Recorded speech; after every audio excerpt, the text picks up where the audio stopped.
UFM Madrid es algo así como el paso natural de una universidad que ya se había convertido en una universidad internacional y surgió esta oportunidad, nos lanzamos a la aventura y afortunadamente pues logramos la autorización para abrir un campus de la UFM en Madrid. UFM Madrid nace con varios objetivos: convertirnos en un centro de emprendimiento y de innovación dentro de lo que es un centro universitario, desarrollando humanidades, desarrollando ideas de libertad, pero focalizados en el emprendimiento. UFM Madrid aspira a tener programas distintos a los que hay actualmente en Madrid y en Europa, programas donde la metodología de aprendizaje fomente esa emprendeduría.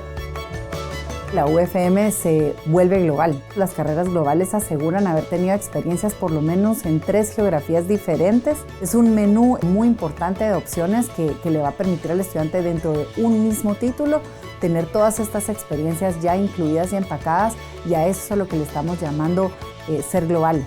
Aquí es donde nuestros alumnos desarrollan sus proyectos de emprendimiento, donde aprenden a desarrollar proyectos y donde aprenden a resolver proyectos. La ventaja que yo veo de estudiar en UFM Madrid te asegura que las clases de verdad son con excelencia, los profesores muy profesionales. Aquí en Madrid, académicamente, la UFM me ha dado las herramientas para poder hacer mis redes de contactos. La experiencia la verdad que ha sido increíble.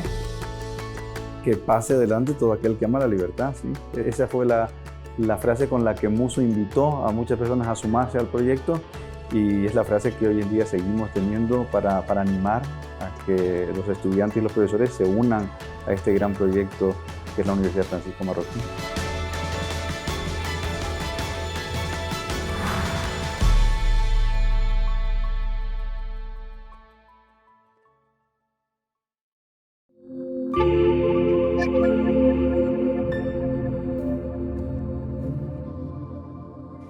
Nuestra misión es difundir los principios éticos, económicos y jurídicos de una sociedad de personas libres y responsables. Buenas tardes y bienvenidos a la Universidad Francisco Marroquín, desde su sede en España. Mi nombre es Arturo Fabra, soy el director de UFM Madrid y estamos aquí en la 6ª y última entrevista de esta serie de UFM Talks, en donde hemos estado conociendo a miembros de la comunidad UFM, antiguos alumnos, profesores, que nos han estado hablando sobre su trayectoria, cómo han llegado a ser quienes son. Estas entrevistas las está dirigiendo Maite Rico. Maite es una de las periodistas más reputadas, más importantes en el panorama actual en España. Maite ha trabajado en El País, actualmente lo hace en El Mundo, Onda Cero, Es Radio, y ha sido además corresponsal en Centroamérica, de donde es una gran conocedora. De hecho, Maite ha escrito 2 libros muy importantes sobre la historia reciente de Latinoamérica y de Centroamérica en concreto. Bienvenida, Maite. Gracias, Arturo. Pues nuestra charla de hoy, que efectivamente es la última de las UFM Talks, lleva por título Para liberales apasionados. Y mucho de esto tiene nuestro invitado, Juan Ramón Rayo. A sus 36 años tiene una densa carrera a sus espaldas como profesor universitario, escritor y conferenciante. Hoy es una de las figuras más importantes y activas del liberalismo en España. Juan Ramón es doctor en Economía y licenciado en Derecho por la Universidad de Valencia y se ha especializado en Economía de la Escuela Austríaca con un máster en la Universidad Rey Juan Carlos, aquí en Madrid. Enseña en esta casa, en el campus madrileño de la Universidad Francisco Marroquín, donde codirige el máster en Economía. Y también enseña en el OMA, el Centro de Estudios Avanzados Online Manuel Ayau, y en otra institución, el IE, tanto en la universidad como en la Business School. Junto a esta tarea docente, Juan Ramón escribe regularmente en diversos medios escritos y participa como analista en diferentes emisoras de radio y televisión. Es además autor de una quincena de libros y ha recibido diversos galardones como el Premio Julián Marías, el Premio de la Comunidad de Madrid al Mejor Investigador de Humanidades menor de 40 años y el Premio Vernon Smith. Al final, como siempre, quiero que siempre se me olvida decirlo, habrá un espacio para las preguntas que haga la audiencia. Entonces, os animo a dejar ya vuestros comentarios y vuestras preguntas. Bienvenido, Juan Ramón. Muchas gracias por estar con nosotros, por acompañarnos esta tarde. ¿Qué tal? Quería preguntarte, antes que nada, además de toda esta ingente cantidad de actividades que acabo de enumerar, tienes tu propio blog, un canal de YouTube, eres muy activo en Facebook, en Twitter, donde te siguen más de 260.000 personas. ¿Por qué son importantes para ti las redes sociales? Porque otros académicos consideran que les distraen, que les hacen perder el tiempo. Tú, en cambio, estás muy volcado. ¿Por qué son importantes y tienes algún community manager que te ayude? No, empezando por el final, por desgracia no tengo ninguno y de hecho iba a decir que en parte sí hacen perder el tiempo y ese es un problema, pero bueno, todo tiene un coste, ¿no? Y las redes sociales yo creo que son muy importantes, especialmente aquellos que a su vez creemos que la divulgación de las ideas ha de jugar un papel fundamental en nuestras sociedades. Es decir, no solo se trata de desarrollar buenas ideas, que eso es algo que han intentado hacer los académicos desde el principio de la actividad académica. Bueno, algunos se especializan en desarrollar malas ideas, pero que en general la academia debe ir dirigida a buscar la verdad, a entender mejor cómo funciona el mundo y envolver más apegados a la realidad los modelos sobre cómo funciona el mundo, pero si eso se queda encapsulado en los círculos académicos y no permea al resto de la sociedad, no solo es que el resto de la sociedad no tenga acceso al fuego de Prometeo, por decirlo de alguna manera, sino que además ese conocimiento no termina trasladándose en comportamientos y en hábitos sociales, de tal manera que a lo mejor sabemos que tomar una determinada medida es absurdo, lo sabemos en la academia, pero si la mayoría de la sociedad no lo sabe, al final el populismo termina imponiendo o termina impulsando esa medida desastrosa. Iremos luego a eso. Quería saber antes cómo te organizas tu tiempo para llegar a todo. ¿Sacrificas el ocio? A ver, alguna vez leí que cuando trabajas en lo que te gusta, pues siempre estarás haciendo ocio, ¿no? Siempre estarás disfrutando de tiempo libre, porque al final, en gran medida, mi tiempo libre lo invierto en esto porque me gusta hacer esto, no porque me genere una insatisfacción o porque deba ir asociado a una contraprestación para poder hacer otras cosas, sino porque esto es lo que realmente me apasiona, ¿no? Me apasiona la investigación por un lado y me apasiona la divulgación por otro. Son dos campos que, ya digo, a veces se separan, pero que deberían estar más conectados desde mi punto de vista. Entonces, sí, hay que echarle muchas horas. Hay mucha gente que cree que soy muy productivo. No soy tan productivo, lo que pasa es que le echo muchas horas y al final, pues, la producción con muchas horas termina saliendo. ¿Cuándo empezó a interesarte la economía? ¿Había antecedentes en tu familia? No. De hecho, mi familia no viene en absoluto de este campo, ¿no? Mi padre es granjero y mi madre es administrativa. No es una familia de académicos, por decirlo de alguna manera. Bueno, me empezó a interesar la economía alrededor de, pues, tendría 15, 16 años. Me empezó a interesar en general tratar de comprender el mundo, ¿no? La política, la economía. Y por aquel entonces, pues, recuerdo que Federico Jiménez Los Santos, ¿no? Que dirigía entonces La Linterna en la COPE, cerca del año 2000, creó la que en aquel momento era la primera tertulia económica en España. Luego ya hay muchas tertulias económicas en España en la radio, yo participo en algunas de ellas, de las cuales estoy muy orgulloso, pero en aquel momento fue la primera que se creó y recuerdo, pues, escuchar, pues, a la gente que acudía a la tertulia, Juan Barea, Velarde, José Barea, perdón, Velarde, y bueno, pues ahí transmitiendo ciertos conocimientos, nombrando ciertos autores, como por ejemplo Hayek, la escuela austríaca. También, por otro lado, llegué a la escuela austríaca a través de un librito que siempre recomiendo porque está muy bien, que es La economía en una lección, de Henry Hazlitt. Y bueno, pues luego, tirando de ese hilo, Hazlitt, de nuevo Hayek, que también se mencionaba en la linterna de la economía, Mises, Rothbard y, bueno, pues, aparte, Huerta de Soto en España. Y una vez entras en contacto con el grupo de Huerta de Soto en España, Gabriel Calzada, actual rector de la UFM, pues ya se te abren muchos horizontes de conocimiento que luego con Internet vas ampliando. Claro, porque en la Universidad Pública Española supongo que no se profundiza demasiado en el liberalismo, ¿no? No, la universidad está, en parte por desgracia, es verdad que puede tener una cierta... Yo no considero, por ejemplo, yo he estudiado en la Universidad de Valencia y no no considero que el grado de economía en Valencia, en la Universidad Pública de Valencia, tenga un componente marcadamente antiliberal. No creo que sea así. Pero es verdad que muchas aportaciones del liberalismo que son fundamentales, incluso dentro de lo que hoy podríamos llamar el mainstream económico, como por ejemplo el papel informativo que juegan los precios, que esta es una aportación clave que desarrolla Hayek, y de hecho el paper de Hayek al respecto está considerado uno de los 10 papers más importantes de economía del siglo XX, pues incluso esto, que sí que podría estar dentro de un temario más mainstream de economía, está ausente, por desgracia, en la universidad, y por eso también creo que grados como el de la UFM o másters de economía como el de OMA y UFM, de alguna manera lo que hacen es revigorizar el papel que tradicionalmente tenía la economía política como tal, que era una ciencia que intentaba entender el mundo. Hoy la economía se ha convertido, para bien o para mal, en una ciencia que intenta formar ingenieros sociales para transformar el mundo. Y bueno, está bien que los ingenieros sociales sepan algunas de las restricciones que tienen y que no se crean que pueden hacerlo todo, pero aún así, en cierta medida, supone un empobrecimiento del enfoque mucho más amplio que tenía originalmente la economía.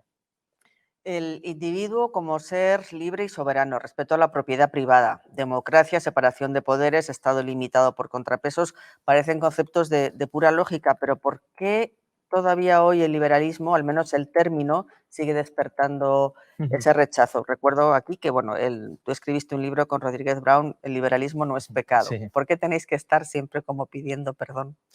Sí, la verdad es que, a ver, yo creo que el término liberalismo sí gusta. De hecho, todos los partidos se lo intentan apropiar, ¿no? Yo he llegado a escuchar que Rejón era liberal y decía que se reivindicaba liberal. Incluso Pablo Iglesias dijo que ha aprendido cosas de los liberales, no sé muy bien cuáles, pero que las ha aprendido y que las pone en marcha.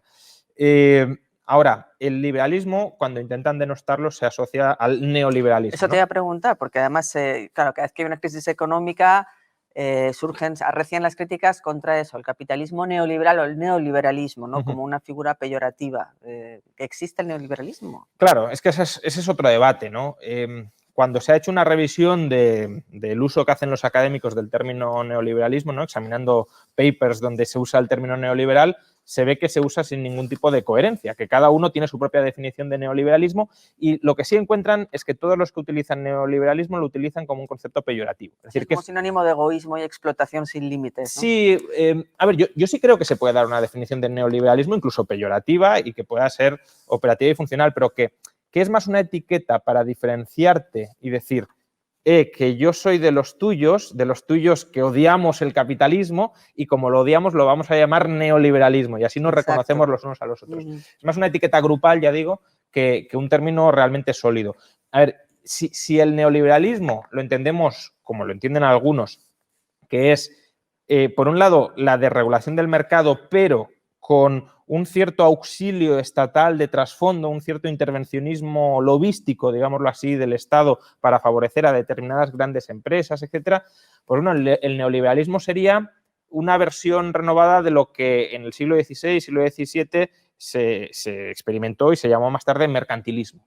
El capitalismo de amiguetes, exacto, ¿no? Que se llama. Pero es que justamente, y esto es muy importante recordarlo, el liberalismo de, por ejemplo, Adam Smith, el liberalismo económico de Adam Smith, porque el político es más de Locke, ¿no? Pero el liberalismo económico de Adam Smith nace contra el mercantilismo. Es decir, que este neoliberalismo, que puede ser un heredero, efectivamente, del mercantilismo moderno, con el que nos intentan asociar a los liberales, fue la filosofía económica contra la que nacimos los liberales económicos, lo cual no tiene nada que ver. Siempre ha tenido en contra el liberalismo cuando nació, tenía en contra pues a todas las aristocracias, claro, todas las clases dominantes. Y los monopolios privados otorgados por el Estado. Exacto. Es decir, por ejemplo, la Compañía de las Indias Orientales, pues un monopolio, pero que era una gran empresa, incluso llegó a tener un ejército más grande que el inglés. ¿Pero por qué? Porque era una gran empresa porque tenía un monopolio sobre el comercio, sobre los flujos comerciales. Entonces, contra eso nace el liberalismo, no solo contra las clases aristocráticas,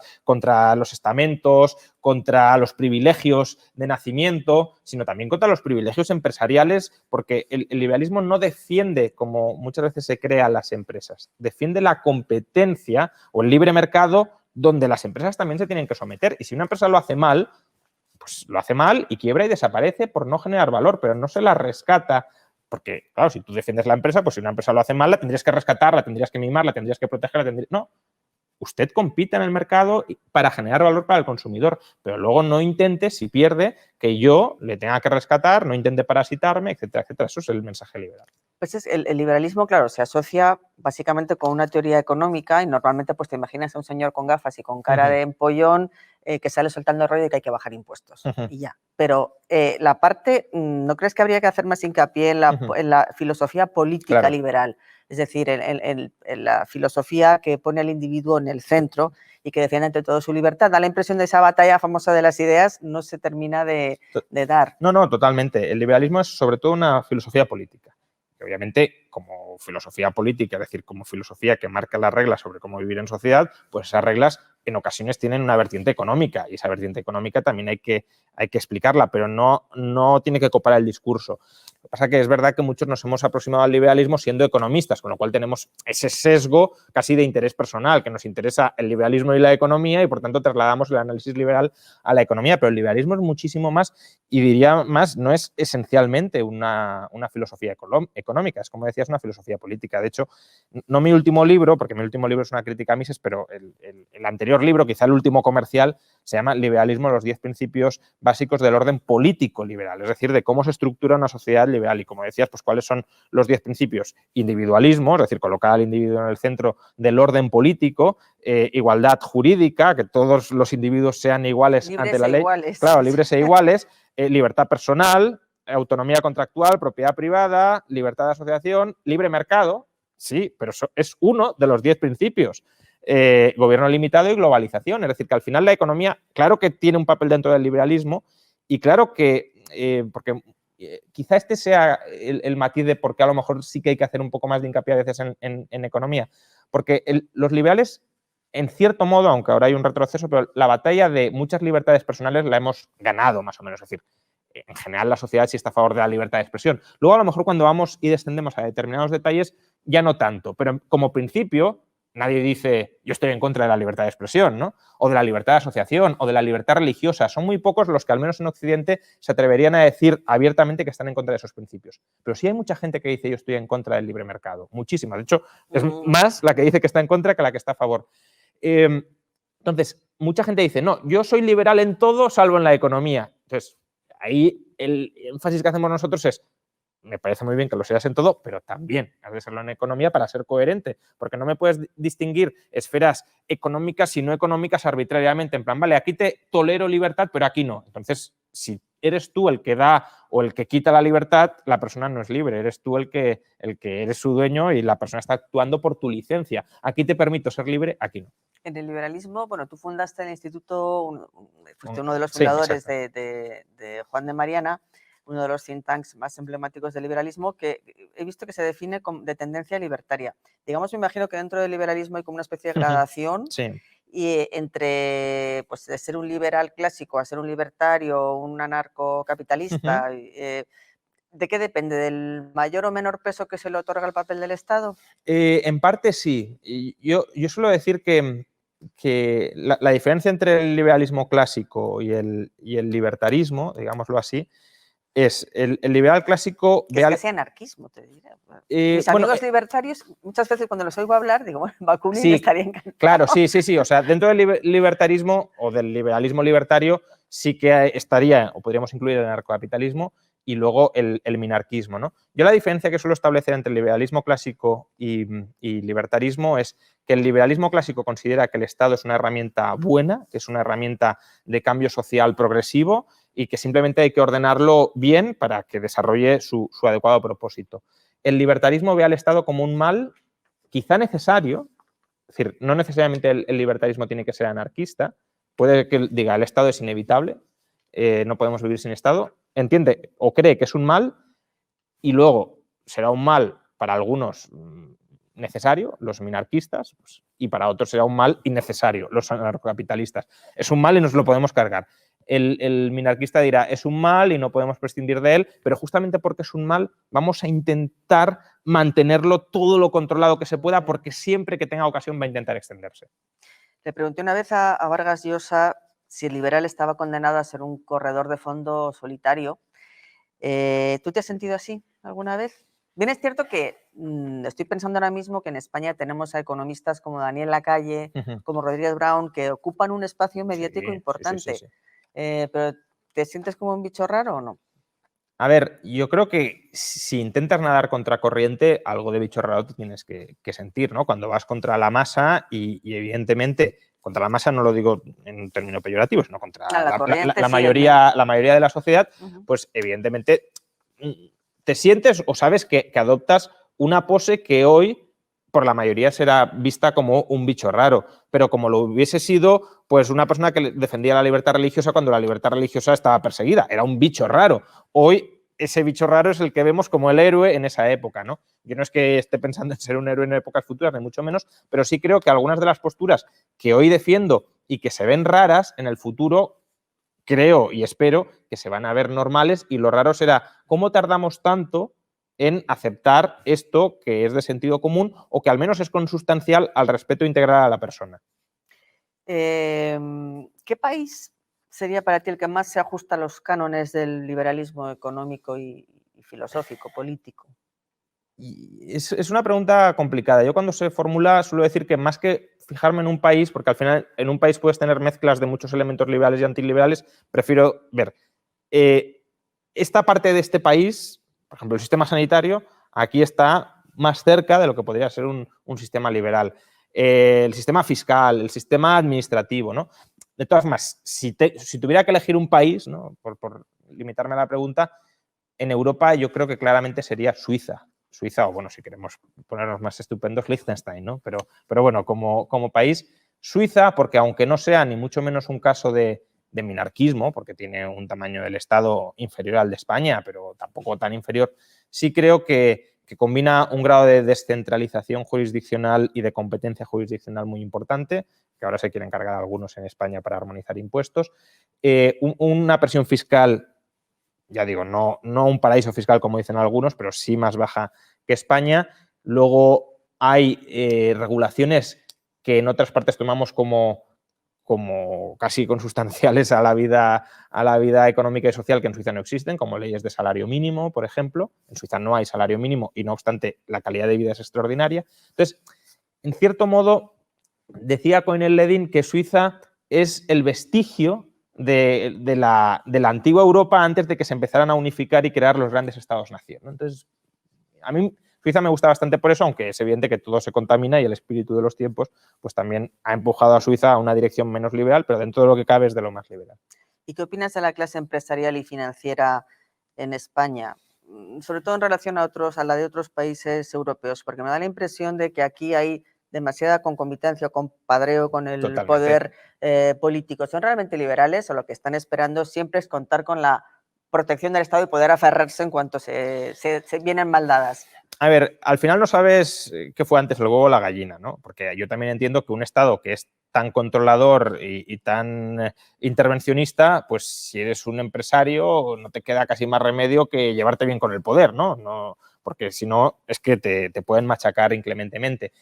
Luego también es cierto que el empresario, y eso Adam Smith lo tenía muy claro, ¿no? Adam Smith era muy pro capitalismo y muy anti-empresario. Adam Smith tenía un odio muy grande muy grande, que tenía una desconfianza muy grande hacia los empresarios porque escribía contra el mercantilismo, contra lo que decíamos antes, y sabía que los empresarios eran los que daban sostén al sistema mercantilista, como hoy en España, en gran medida, la clase corporativa y financiera es la que da soporte al modelo estatal que tenemos, ¿no? Uno solo tiene que mirar la composición del IBEX 35 en España y plantearse esas grandes empresas de dónde han surgido o de dónde viene el modelo de negocio o los beneficios de esas grandes empresas. Veremos constructoras que viven del presupuesto, veremos bancos que viven de los privilegios y de los rescates del Estado, veremos antiguos monopolios públicos que han sido privatizados Entonces, al final, grandes empresas de verdad, Inditex y poquito más, ¿no?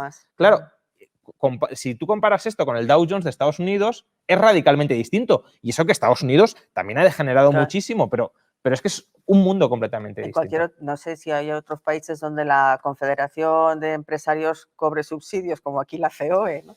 Bueno, al final, no lo sé, pero probablemente haya en Europa también un tanto sí, peculiar, obviamente. ¿No? Al final, aquí la COE es como los sindicatos, ¿no? Es otra rama. Que además, este modelo de también viene mucho por la tradición del país, ¿no? Pero este modelo del diálogo social, donde en un lado sentamos ya no a los sindicatos, porque los sindicatos sí han de tener un papel, pero son sindicatos de empresa o como muchos sindicatos sectoriales, pero como organización sindical nacional, organización empresarial nacional, y los sentamos a los representantes de todos los trabajadores, nos dicen los sindicatos, y de todos los empresarios, la COE, y con el gobierno juntamente deciden, ¿no? Esto es corporativismo fascista, que obviamente entronca muy bien con la tradición española en este sentido de sindicato, representante de los trabajadores, franquismo, exacto. Sí. Entonces, es algo realmente muy ilustrativo y muy negativo, ¿no? Cuando se piensa que uno debe defender a la COE por ser liberal, está totalmente equivocado. Y en términos políticos, ¿hay algún partido político liberal? Digamos, Ciudadanos se define abiertamente como tal y puede ser lo que más se aproxima, pero con el PP, por ejemplo, que se define como liberal, luego tampoco se sabe muy bien por dónde va. No, todos los partidos, de alguna manera, se definen o simpatizan con el liberalismo, ¿eh? Incluso Más País, como decía antes, lo ha hecho. Vox a veces dice que no, a veces que sí, porque en Vox hay mucha gente, hay gente que sí que es liberal y hay gente que es frontalmente antiliberal de todas, ¿no? En Ciudadanos, pues también tienes gente liberal, y probablemente el partido, a lo mejor como mix de libertades personales y de libertades económicas, pues sea el en general menos enfrentado a las libertades globales de las personas, pero al final no nos equivoquemos, son todos ellos partidos socialdemócratas. En el caso de Vox sería una especie de nacionalismo conservador, pero también acepta gran parte del discurso socialdemócrata con respecto al estado de bienestar, eso sí, solo para españoles, no para extranjeros. Pero liberal como tal, bueno, está el Partido Libertario en España, pero claro, es una organización minoritaria. Si hablamos de partidos con representación, ninguno, aunque todos ellos tienen ideas liberales que hay que... Claro, ya son ya aceptadas no, incluso propuestas liberalizadoras, quiero decir, por ejemplo, Ciudadanos, gestación subrogada, pues eso es una propuesta liberal muy considerable y muy importante. A ver, no va a afectar a mucha gente, pero sí que es un claro respeto a la libertad personal. Vox, en el último programa económico, tenía varias ideas económicas bastante sensatas y bastante liberalizadoras, porque lo hizo en su momento Rubén Manso, que es de la parte más liberal de Vox, ¿no? Luego tienes, claro, en Vox tienes el antiguo falangismo que te tira para el otro lado. Sí, mucho antieuropeísmo también. Y antieuropeísmo también. Bueno, ser anti-Unión Europea, pero es que es anti-Unión Europea por lo bueno que tiene la Unión Europea, no por lo malo que tiene. Y luego, pues en el PP pues también tienes alguna idea económica buena.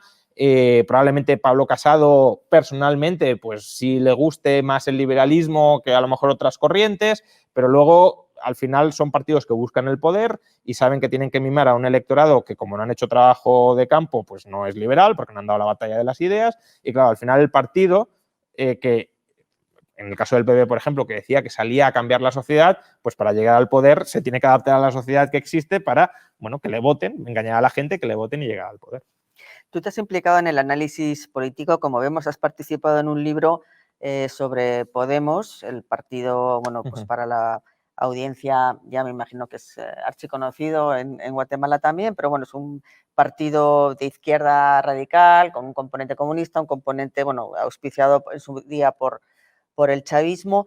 ¿Llegaste a imaginar entonces, que era 2014, creo, cuando salió el libro, que su líder Pablo Iglesias ocuparía la vicepresidencia de España? Bueno, yo llegué a imaginar escenarios peores, la verdad, porque en el año 2014 no olvidemos que llegó a ser primer partido en las encuestas. Es verdad que luego, curiosamente, ha sido vicepresidente cuando peor apoyo tiene, sí, efectivamente. En las elecciones. Sí, yo llegué a imaginar escenarios bastante peores según degenerara la situación económica y social en España, porque estos son círculos que se autoalimentan, ¿no? Si la situación económica va mal, el populismo gana más poder y cuanto más poder gana el populismo, peor va la situación económica. Supieron subirse a la ola del descontento del 15M, pero ¿no? El hartazgo de la gente. Se subieron tarde, porque el 15M surgió en 2011, que era uno de los peores momentos, 2011, 2012 y un poquito de 2013, y ellos empiezan sobre todo en 2014, que ahí ya empezaba la recuperación e intentaron utilizar el discurso de los años duros de los recortes y de la austeridad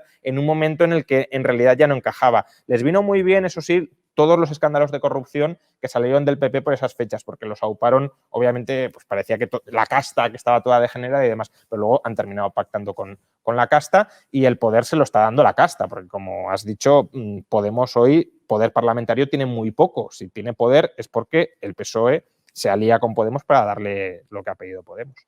Y también hablando ya todavía de política, el gobierno que es PSOE, Podemos, Socialcomunista, Pedro Sánchez y Podemos, en el plano político, digamos que se está creando, se está alimentando una polarización que yo, en fin, no recuerdo haber vivido no sé si en la etapa de Aznar, yo estaba fuera, pero no recuerdo haber vivido en la etapa democrática. Hemos visto un intento de control de la justicia, una permanente choque con los medios de comunicación, las cesiones a los independentistas. En términos económicos, ¿crees que este gobierno puede tener algún efecto dañino?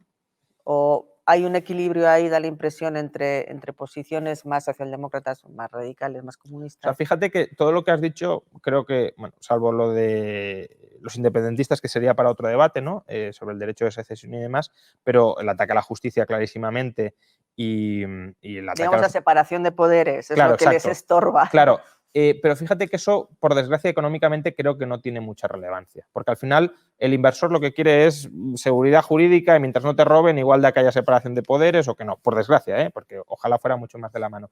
Pero, desde luego, a las libertades personales las puede machacar.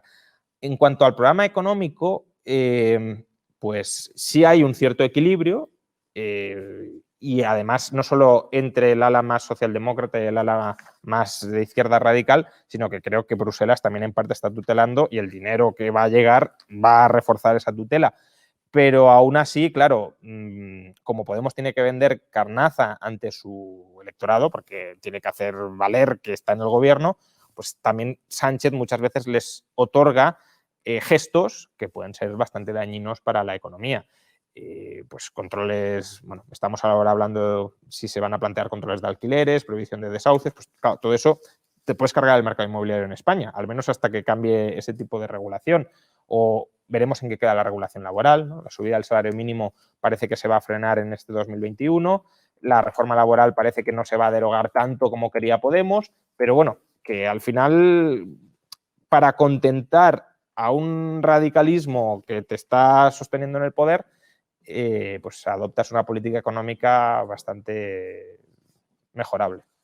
¿Qué piensas tú? Porque ahí un poco, la verdad es que los expertos están bastante de acuerdo en que la pandemia ha provocado una crisis económica brutal. Yo tendría a pensar que una vez que tuviéramos la vacuna, la cosa iba a ir recuperándose, pero hay mensajes que llegan muy pesimistas, tanto pues de la OCDE, de diversas instituciones, en el sentido de que a España le va a costar salir de esta crisis. ¿Qué perspectivas ves? Eso depende de cuánto tejido... O sea, vamos a ver, si la vacuna llega pronto, y parece que ya está ahí, que es efectiva y por tanto que se va a poder acabar con el virus, podemos regresar más o menos a la normalidad que teníamos antes en cuanto a demanda, ¿no? Más o menos la gente probablemente demande más o menos lo mismo que demandaba antes, quizá con algún cambio de hábito de consumo, con algún cambio de hábito de organización laboral, pero más o menos lo mismo. Entonces, ahí lo que depende de si la estructura productiva ha sufrido muchos daños o no.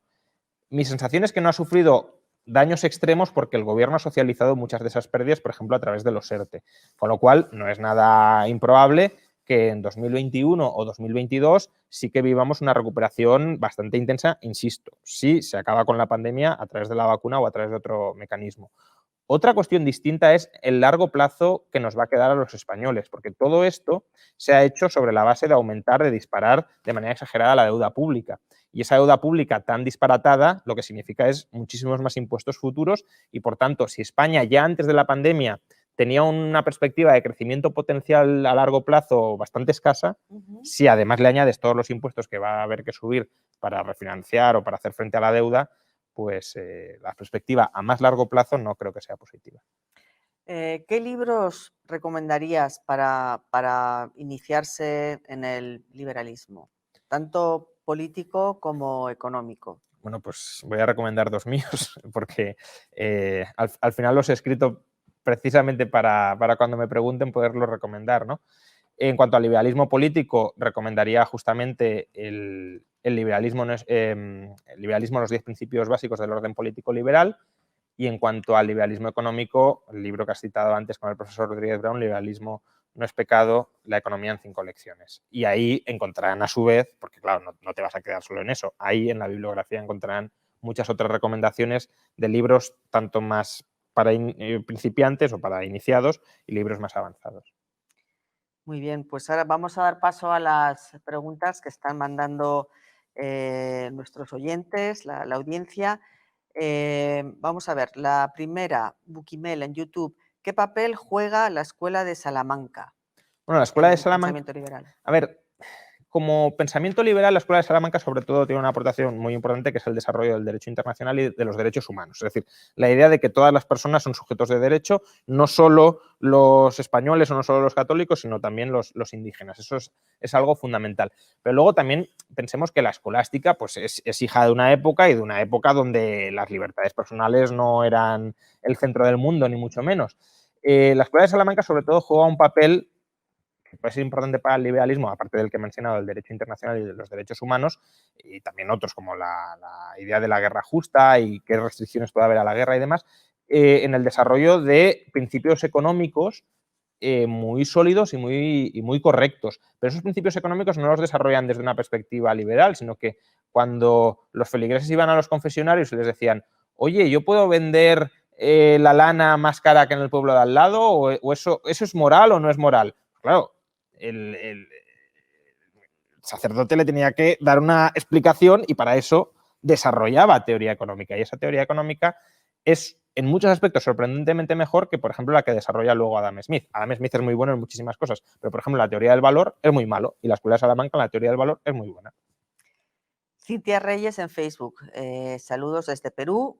Te manda un abrazo y da las gracias a la Marroquín y pregunta, ¿qué diferencia encuentra entre el libertarismo y el objetivismo? Ya estamos llegando ya a un nivel. Sí.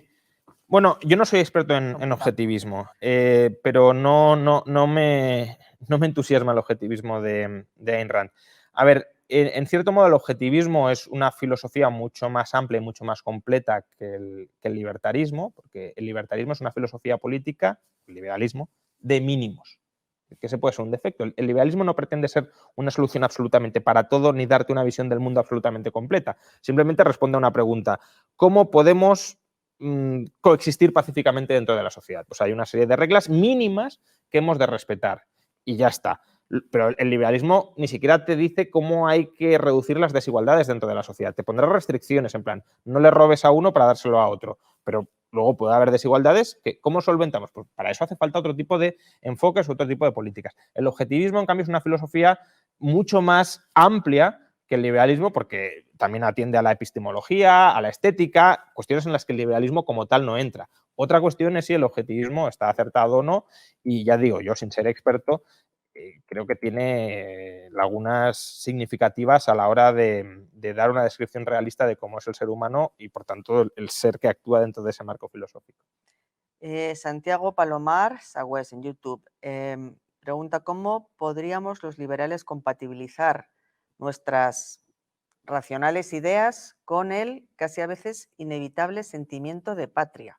No estoy muy segura si entiendo yo la pregunta. Sí, a ver, el liberalismo tiende hacia el cosmopolitismo, obviamente, porque los derechos son derechos humanos y, por tanto, universales y, en cierto modo, los estados son organizaciones arbitrarias que muchas veces dan derechos especiales, que deberíamos llamar privilegios, a una parte de la población. De nacionalismo. Claro, de nacionalismo. Hecho, claro. Sí, lo que pasa es que hay muchos nacionalistas que para no ser nacionalistas dicen, no, yo soy patriota, pero claro, depende cómo defiendas patriotismo, al final es un tipo de nacionalismo mejor, con mejor nombre, ¿no? Que suena mejor.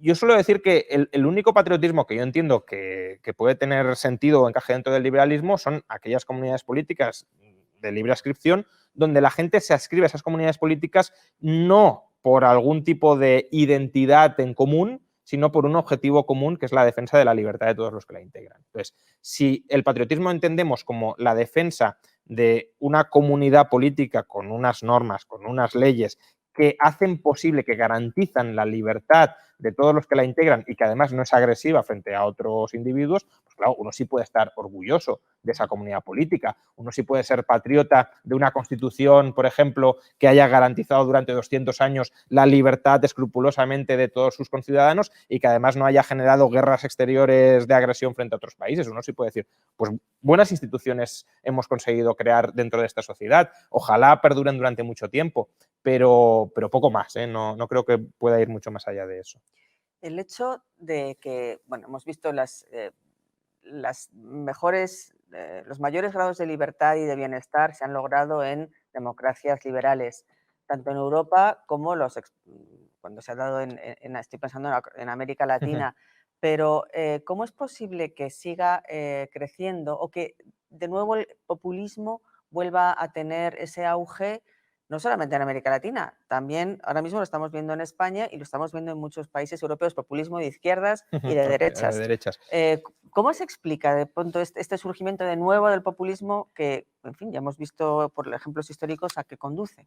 O sea, los teóricos del populismo lo que intentan es cambiar la identidad del pueblo, ¿no? Es decir, lo que intentan es contraponer la élite con el pueblo, pero claro, la élite que tenemos ahora en teoría es la que representa al pueblo, ¿no? Porque dicen, no, democracia representativa, por tanto, los que están ocupando las altas magistraturas del Estado están representando al pueblo. Y el populismo lo que intenta decir es, no, esa gente no representa al auténtico pueblo porque al auténtico pueblo lo represento yo. Y por tanto, estas élites lo que están haciendo es explotando y viviendo a costa del auténtico pueblo. Y ese discurso yo creo que puede calar y puede ser un discurso de izquierdas, en el sentido de quiénes son las élites, pues los banqueros, los grandes empresarios, los ricos, el top 1%, o puede ser una retórica de derechas, pues el globalismo, la invasión de los inmigrantes, intentan atacar nuestra cultura y nos han invadido los masones, bueno, lo que sea. Y ese discurso tiene cierta pegada cuando las cosas van mal, porque cuando las cosas van mal, uno se plantea, no, a lo mejor me están yendo mal porque otros están viviendo a mi costa. Claro, si yo vivo cada vez mejor, hay otros viviendo a mi costa, o sea, a lo mejor, pero tampoco me preocupo demasiado porque yo voy prosperando. Pero cuando mucha gente lo está pasando muy mal, empezamos a buscar culpables. Y el populismo vende recetas mágicas buscando culpables simplones o sencillos. Y por eso pues, puede haber un resurgimiento que además se produjo especialmente durante la anterior crisis económica, que es momentos malos, claro. Ya estamos llegando al final. Pregunta Saúl Otero. ¿Cree que hay fecha de caducidad para las políticas keynesianas y socialdemócratas o estamos condenados a una política aún más intervencionista en las próximas décadas? Yo no creo que sea inevitable que vayamos hacia más liberalismo, es decir, perfectamente podemos ir hacia estados más grandes. Hombre, mucho más grandes no, porque no hay espacio. Es decir, el estado no, afortunadamente ya es tan grande que no puede crecer muchísimo más, pero todavía tiene margen de crecimiento. Por tanto, hay que librar la batalla de las ideas justamente para que eso no suceda. Pero sí hay cierto equilibrio socialdemócrata que podríamos considerar estable. Por ejemplo, las socialdemocracias nórdicas son socialdemocracias y muy estables. No es el modelo de sociedad, ni mucho menos que a mí me gusta, porque son estados gigantescos, pero que no pensemos que toda socialdemocracia tiene que seguir ni muchísimo menos la senda de Venezuela. Eso sería un error analítico. O la senda de Argentina, no. Es decir, un país puede ser socialdemocracia y ser Suecia, Finlandia, hombre, Noruega ya necesitas pozos de petróleo y demás, pero Dinamarca. La cuestión es, ¿ese es el modelo de sociedad que queremos? ¿Queremos ser Dinamarca o queremos ser Suiza? O incluso queremos ser un país más liberal que Suiza, porque en Suiza los estándares de vida son mejores que los de Dinamarca y son más libres. Por tanto, sí que hay cómo contraponer modelos a incluso una socialdemocracia que funcione, o bueno, que funcione en el sentido de que no colapse y no se desmorone. Y por tanto hay que dar esa batalla desde esa perspectiva, no creyendo que el liberalismo se va a imponer por la fuerza de la historia. No, si el liberalismo triunfa será porque al final la mayoría de la población entiende que hay que respetar las libertades civiles y económicas de otras personas. Y ahí el papel de la educación fundamental de los profesores. Efectivamente. Hemos llegado ya al final. Hay más preguntas. Lamentablemente no da tiempo a hacerlas. Queremos agradeceros de verdad la participación y agradecerte a ti, Juan Ramón, tu presencia con nosotros. Y hasta pronto. Muchísimas gracias por la entrevista. Y ahora, bueno, vamos a pasar ya al último segmento, que es la experiencia UFM. Hoy nos acompañan dos expertas en nutrición, se llama Nutrición Clínica. Karen Schlosser, profesora de la Escuela de Nutrición de la Universidad Francisco Marroquín, y Marcela Varillas, licenciada también en esta materia en esta universidad. Mil gracias y feliz noche a todos. Mi nombre es Karen Schlosser y yo soy la coordinadora de investigación de la Escuela de Nutrición. Hoy me pidieron que les contara un poco sobre una metodología que estamos utilizando que se llama TBL. En inglés es el Team Based Learning. Esta metodología decidí utilizarla en un curso que se llama Investigación Aplicada, que damos en cuarto año de nutrición. Básicamente consiste en armar grupos. Los estudiantes trabajan en equipo a lo largo del ciclo y hacen diferentes actividades. Hay solo breves evaluaciones, pero principalmente todo se enfoca en las actividades de aprendizaje que se hacen a lo largo de los módulos. Y es ahí pues donde ellos pueden poner en función toda la discusión en equipo que se puede dar. Básicamente lo que hice fue adaptar el contenido de un programa que ya tenía a la modalidad de TBL. Y al principio sí noté mucha resistencia por parte de los estudiantes a una metodología tan diferente a lo que habían estado haciendo anteriormente, pero poco a poco fue muy gratificante ir viendo cómo esta resistencia fue bajando y cómo cada vez iban disfrutando mucho más las actividades de aprendizaje y sobre todo reconociendo el valor del trabajo en equipo. Empezaron a identificar cuáles eran las fortalezas, las debilidades de cada persona. Había mucho espacio para discusión y pues fue genial ver cómo se podía percibir que verdaderamente estaban aprendiendo. Yo hoy traje aquí a Marcela conmigo. Ella fue mi estudiante en el primer experimento de TBL que hicimos en la Escuela de Nutrición, que justamente fue esta clase. Y pues Marcela, cuénteles un poquito cómo fue. Gracias, Karen. Bueno, buenas noches, yo soy Marcela. Cuando Karen nos contó esta metodología estaba bastante nerviosa, pensé que no me iba a gustar principalmente porque los equipos se hacen de manera aleatoria. Entonces, definitivamente esto estaba fuera de mi zona de confort. Sin embargo, conforme fue pasando el tiempo, así como dijo Karen, me fue gustando más esta metodología, principalmente porque el conocimiento que adquiría al utilizar esta metodología era más profundo. También era una manera dinámica y divertida de aprender. No era lo mismo estar aprendiendo solo de presentaciones o leyendo libros de texto. También me encantó trabajar en equipo con compañeros que nunca había trabajado antes y esto definitivamente mejoró mis habilidades de comunicación. Actualmente he utilizado algunas de las habilidades que aprendí haciendo los TBLs en discusiones en grupo en el ámbito laboral y la verdad es que me gusta mucho esta herramienta. Súper, mil gracias, Marcela. Entonces solo queríamos agradecerle a todos por sintonizar hoy y le damos de regreso a Maite el espacio. Esto ya hemos llegado al final del programa de hoy y al final de la serie de UFM Talks Madrid, por lo menos en este año. Para estar al tanto, de todas maneras, de las futuras actividades, pueden seguir las redes de la universidad en Facebook, Instagram y Twitter como @UFM Madrid.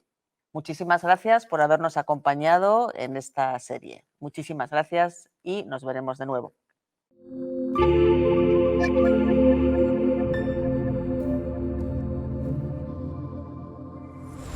Personas libres y responsables. On free market, private property. Ciudadanos defensores de la libertad.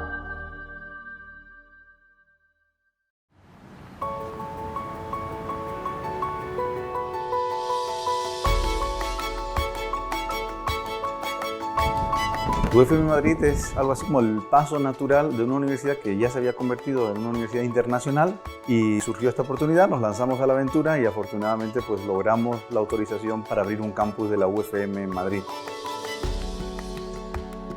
UFM Madrid nace con varios objetivos: convertirnos en un centro de emprendimiento y de innovación, dentro de lo que es un centro universitario, desarrollando humanidades, desarrollando ideas de libertad, pero focalizados en el emprendimiento. UFM Madrid aspira a tener programas distintos a los que hay actualmente en Madrid y en Europa, programas donde la metodología de aprendizaje fomente esa emprendeduría. La UFM se vuelve global. Las carreras globales aseguran haber tenido experiencias por lo menos en 3 geografías diferentes. Es un menú muy importante de opciones que le va a permitir al estudiante dentro de un mismo título tener todas estas experiencias ya incluidas y empacadas, y a eso es a lo que le estamos llamando ser globales. Aquí es donde nuestros alumnos desarrollan sus proyectos de emprendimiento, donde aprenden a desarrollar proyectos y donde aprenden a resolver proyectos. La ventaja que yo veo de estudiar en UFM Madrid te asegura que las clases de verdad son con excelencia, los profesores muy profesionales. Aquí en Madrid, académicamente, la UFM me ha dado las herramientas para poder hacer mis redes de contactos. La experiencia la verdad que ha sido increíble. Que pase adelante todo aquel que ama la libertad, ¿sí? Esa fue la frase con la que Muso invitó a muchas personas a sumarse al proyecto, y es la frase que hoy en día seguimos teniendo para animar a que los estudiantes y los profesores se unan a este gran proyecto que es la Universidad Francisco Marroquín.